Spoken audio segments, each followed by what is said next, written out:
توجہ طلب بات ہے کہ کسی بھی صاحب منصب جو منصب والا ہو، مقام والا ہو، صاحب منصب سے تعلق دو طرح کا ہوتا ہے۔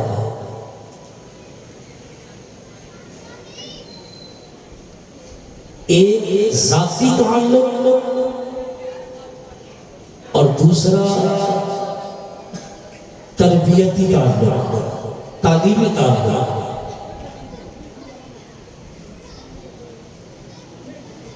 کتنی طرح کا تعلق ہوتا ہے؟ دو طرح کا۔ ایک اس کی ذات سے وابستہ ہوتا ہے اور دوسرا تعلق اس کی سکھائی ہوئی تعلیم اور اس کی سکھائی ہوئی کی ہوئی تربیت سے متعلق ہوتا ہے۔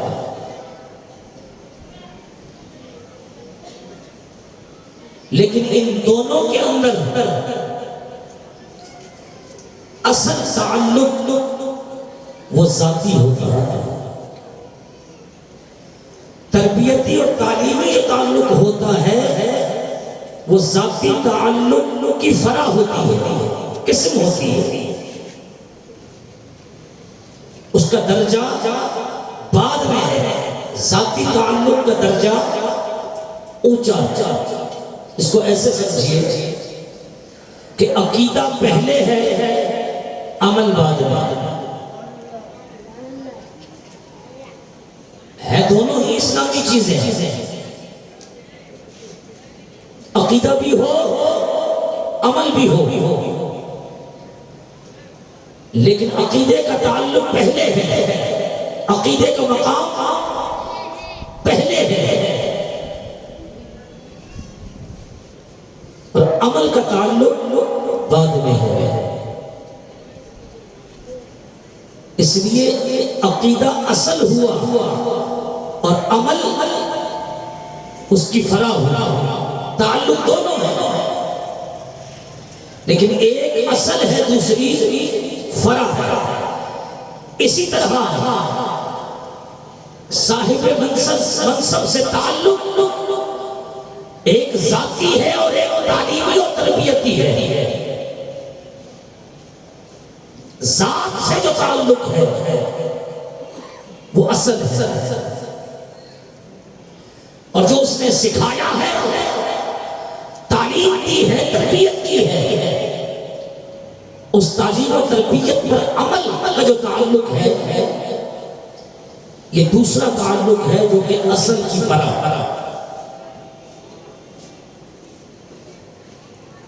اتنی بات سمجھ میں آ گئی؟ تو تعلق کتنی طرح کا ہوا؟ دو طرح کا۔ اب آؤ بخاری شریف کی حدیث سے یہ دونوں تعلق سمجھاتا ہے۔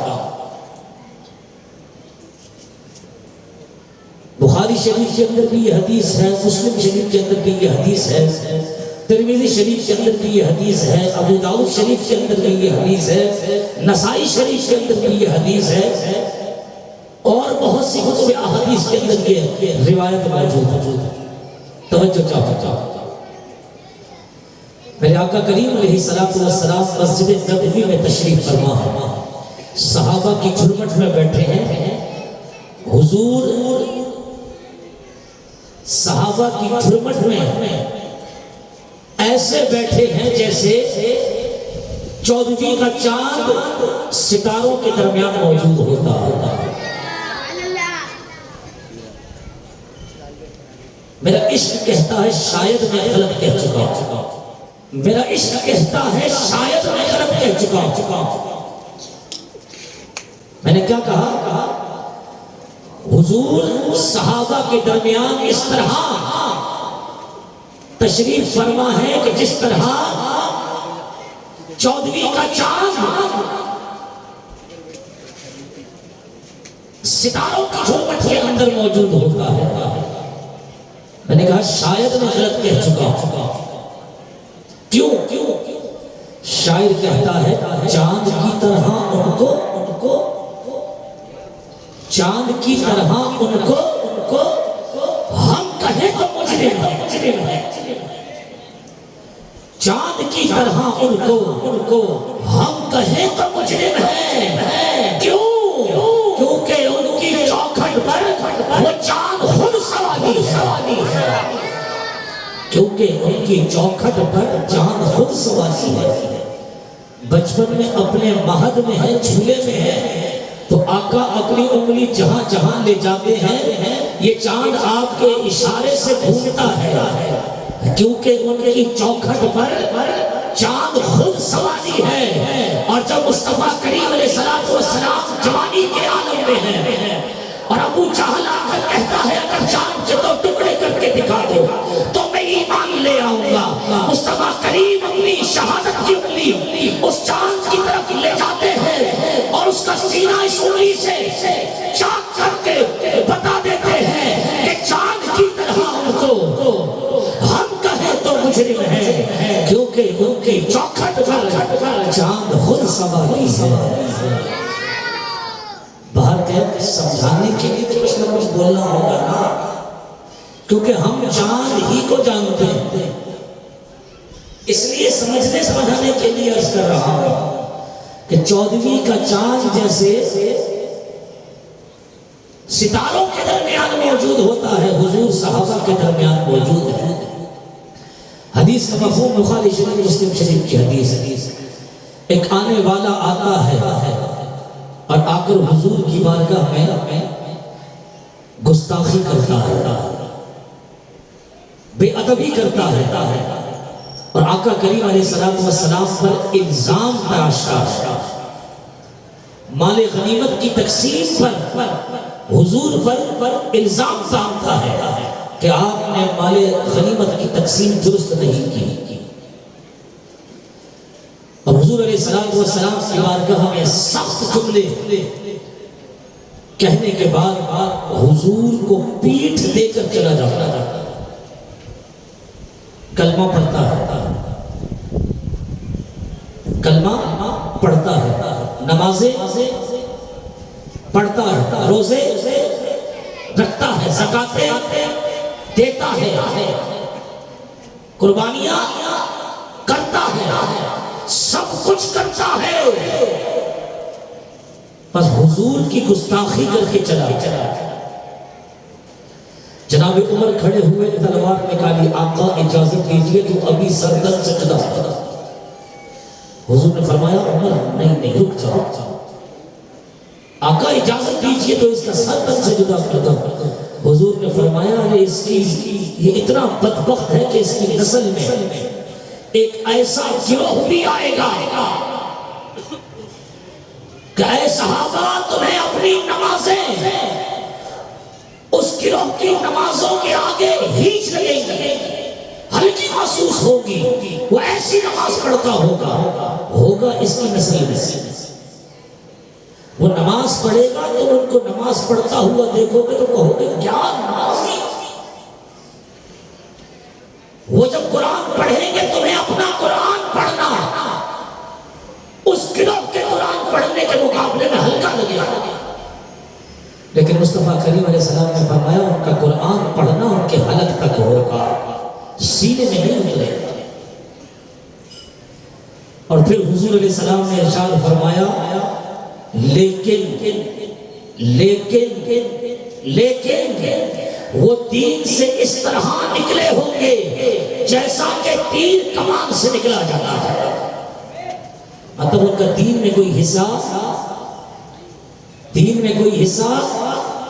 نہیں ہوگا یہ بات سمجھ میں آ گئی اب آؤ دوسری حدیث سناتا ہوں بخاری شریف کی حدیث اس کا مفہوم صحابہ کرام مسجد نبوی کے اندر بیٹھے ایک شخص کا تذکرہ کر رہے ہیں وہ شخص کون کیا کرتا ہے توجہ چاہو وہ شخص گناہگار ہے سیاہکار ہے بد اتوار ہے شرابی ہے حضور کی بارگاہ میں اس کو لایا جاتا ہے وہ توبہ کرتا ہے حضور کہتے ہیں اس کی توبہ یوں قبول ہوگی کہ اسے کوڑے لگائے جائیں، حد لگائی جائے۔ حضور کے کہنے پر اس کو حد لگائی جاتی ہے، وہ توبہ کر لیتا ہے، حضور کی بارگاہ میں توبہ کرتا ہے، کچھ دنوں کے بعد دوبارہ توبہ توڑ دیتا ہے، پھر شراب پی لیتا ہے، پھر حضور کی بارگاہ میں پکڑ کر لایا، آقا اس نے شراب پی ہے، اس نے فرمایا توبہ کرواؤ اور اس کو کوڑے لگوائے، پھر کوڑے لگوائے گئے، پھر کچھ دن گزرے، پھر توبہ توڑ گئی، پھر شراب پی لی۔ تو صحابہ مسجد نبوی کے اندر بیٹھے اس شخص کی گفتگو کر رہے تھے اور ساتھ میں اس پر لعنت بھی بھیج رہے تھے، یہ کیسا آدمی ہے، اس پر لعنت ہو، بار بار توبہ کرتا ہے، پھر گناہ کرتا ہے، پھر شراب پی لیتا ہے، اللہ کے نبی حد بھی لگواتے ہیں، پھر بھی توبہ توڑ دیتا ہے، اس پر لعنت ہو۔ مصطفیٰ کریم علیہ السلام اپنے حجرے میں سے ساری باتیں سن رہے تھے، میرے آقا نے پردہ ہٹایا اپنے حجرے کا، دروازے کا، حضور باہر تشریف لائے، میرے آقا کریم علیہ السلام نے فرمایا اے میرے صحابہ جس شخص کی تم بات کر رہے ہو نا اس پر لعنت مت بھیجنا۔ جواب سن کے انشاءاللہ چس آ جائے گی۔ میرے آقا نے فرمایا جس شخص کے بارے میں تم گفتگو کرتے ہو اے میرے صحابہ اس پر لعنت نہ بھیجنا، آقا وہ بار بار شراب پیتا ہے، پھر حد لگائی جاتی ہے، توبہ کرتا ہے، پھر پی لیتا ہے، آقا کیا ایسے شخص پر لعنت نہ بھیجے؟ حضور آپ لعنت بھیجنے سے کیوں منع فرماتے ہیں؟ قربان جاؤں مصطفیٰ کریم علیہ السلام فرماتے ہیں میرے صحابہ اس پر لعنت نہ بھیجو، کیونکہ وہ ایسا شخص ہے جو اللہ سے بھی پیار کرتا ہے، اس کے مصطفیٰ کریم سے بھی پیار کرتا ہے، اللہ سے بھی پیار کرتا ہے، مصطفیٰ کریم سے بھی پیار کرتا ہے۔ اللہ اکبر، کہ دونوں حدیثیں آپ نے سن لی ہیں، فرق آپ کو نظر آیا؟ نمازی ہونا کافی نہیں ہے، روزے دار ہونا کافی نہیں ہے، زکاتی ہونا کافی نہیں ہے، خیراتی ہونا کافی نہیں ہے، حج بیت اللہ کا طواف کرتے رہنے والا کافی نہیں ہے، ان ساری چیزوں کے ساتھ ساتھ مصطفیٰ کریم علیہ السلام کا باادب ہونا بھی ضروری ہے، کیونکہ ایک تعلق ہے حضور کی ذات سے جو اصل ہے، اور دوسرا تعلق ہے حضور کی تعلیم و تربیت سے جو اس اصل کی فرع ہے۔ ایک شخص نمازی ہو وہ عمل پر زور دیتا ہے، وہ روزے دار ہے عمل پر زور دیتا ہے، وہ حاجی ہے عمل پر زور دیتا ہے، خیراتی ہے عمل پر زور دیتا ہے، قربانیاں و صدقہ و خیرات کرتا ہے عمل پر زور دیتا ہے، عمرے کرتا ہے عمل پر زور دیتا ہے، لیکن اگر اس کا دامن حضور کی تعظیم سے خالی ہے، حضور کے ادب سے خالی ہے، تو لہٰذا اس کا دامن اصل سے خالی ہے، اور جس کی اصل باقی نہ ہو، جس کی اصل باقی نہ ہو، اس کی فرع جو ہے وہ کسی بھی لحاظ سے قبول نہیں ہوتی ہے۔ اللہ اکبر، جب یہ دونوں حدیثیں آپ نے سن لی ہیں اور سمجھ لی ہیں تو آؤ میں تمہیں بتاتا ہوں میدان کربلا کے اندر ایک طرف امام عالی مقام امام حسین رضی اللہ تعالی عنہ اور دوسری جانب یزیدیوں کا لشکر۔ آپ جانتے ہیں یزیدی کس کی اولاد میں سے؟ نمازی بھی ہیں، روزے دار بھی ہیں، قیام بھی کرنے والے ہیں، زکاتیں بھی دینے والے ہیں، صدقہ و خیرات بھی کرنے والے ہیں۔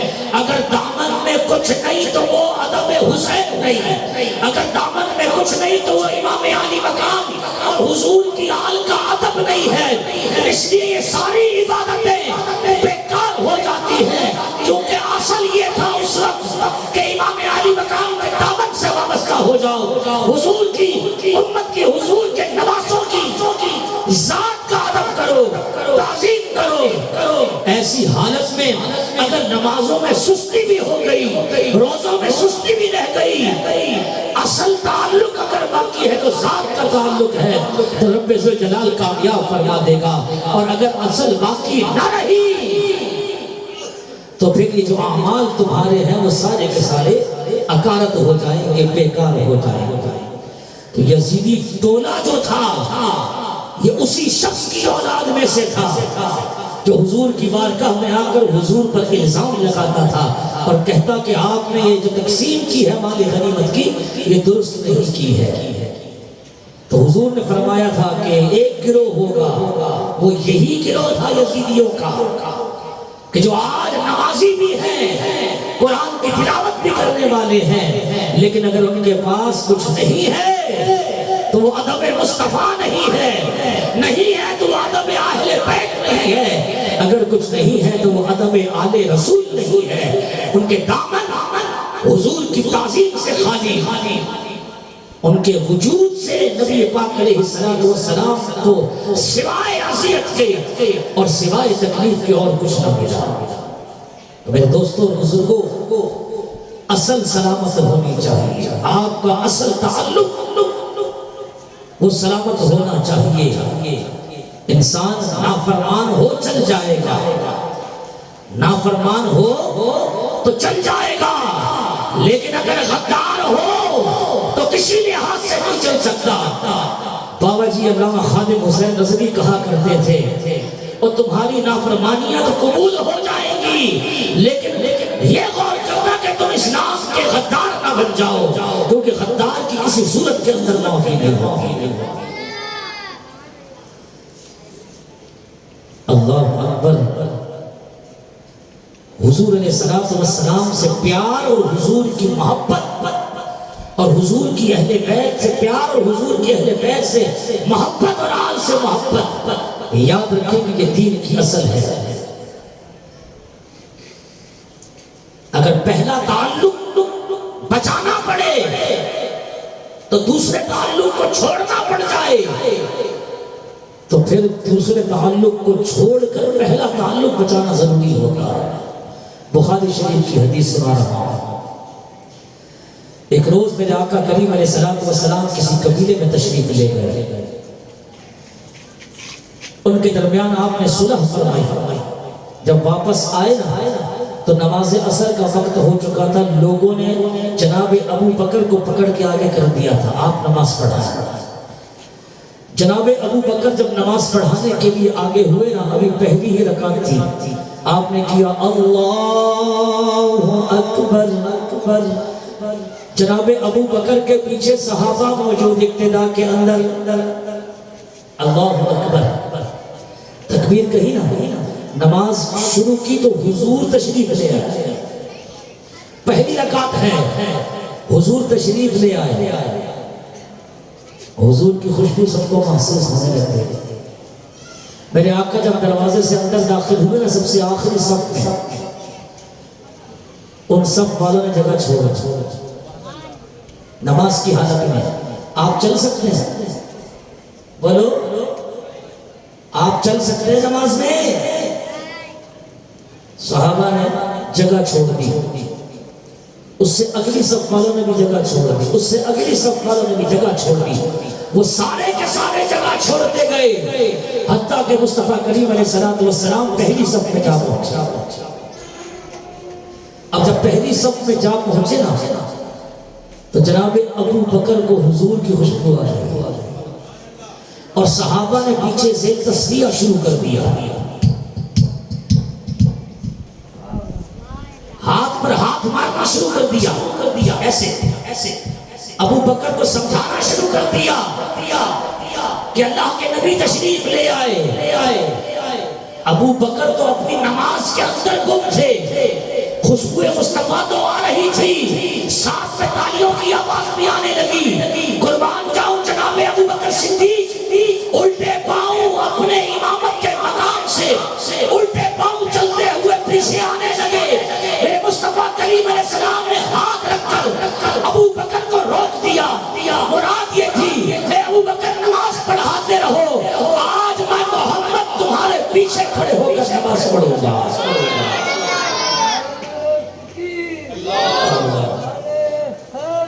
یا آج میں محمد تمہارے پیچھے کھڑے ہو کر نماز پڑھا، ہاتھ سے روک دیا۔ حضور ہاتھ سے روک رہے ہیں اور ابو بکر روکتے نہیں۔ حضور ہاتھ سے روک رہے ہیں اور ابو بکر روکتے نظر نہیں آ رہے۔ مصطفیٰ کریم بار بار ہاتھ لگا کر روک رہے ہیں۔ ابو بکر ہے کہ مسلسل پیچھے آگے جا رہے ہیں، حتیٰ کہ چلتے چلتے چلتے حضور علیہ السلام کی صف میں موجود ہیں۔ جناب ابو بکر اسی صف کے اندر آ کر کھڑے ہو جاتے ہیں۔ حضور نے دیکھا کہ اب ابو بکر پیچھے آ ہی گئے تو اب حضور آگے تشریف لے گئے۔ میرے آقا کریم علیہ السلام نے نماز پڑھائی اور اپنی نماز کو پورا کیا۔ کسی کی نماز ٹوٹی، کوئی آگے ہوا کوئی پیچھے ہوا، کوئی آگے ہوا کوئی پیچھے ہوا، تالیاں بھی بجا دی گئی، ہاتھ پہ ہاتھ بھی مار دیے گئے۔ بولو یار نماز ٹوٹی، دہرائی گئی، مکروہ تحریمی ہوئی نہیں، کیونکہ نماز عمل ہے اور تعظیم مصطفیٰ اس کی اصل ہے۔ نماز عمل ہے، فرا ہے، اور حضور کی جو تعظیم ہے وہ اس کی اصل ہے۔ نمازیں پڑھتے رہتے اور حضور کی تعظیم کا خیال نہ کرتے، یہ نمازیں بھی بیکار تھی اور حضور کی تعظیم تو ویسے ہی چھوڑ بیٹھے۔ تو اس لیے عمل کا خیال نہ کیا، عمل کا خیال نہ کیا۔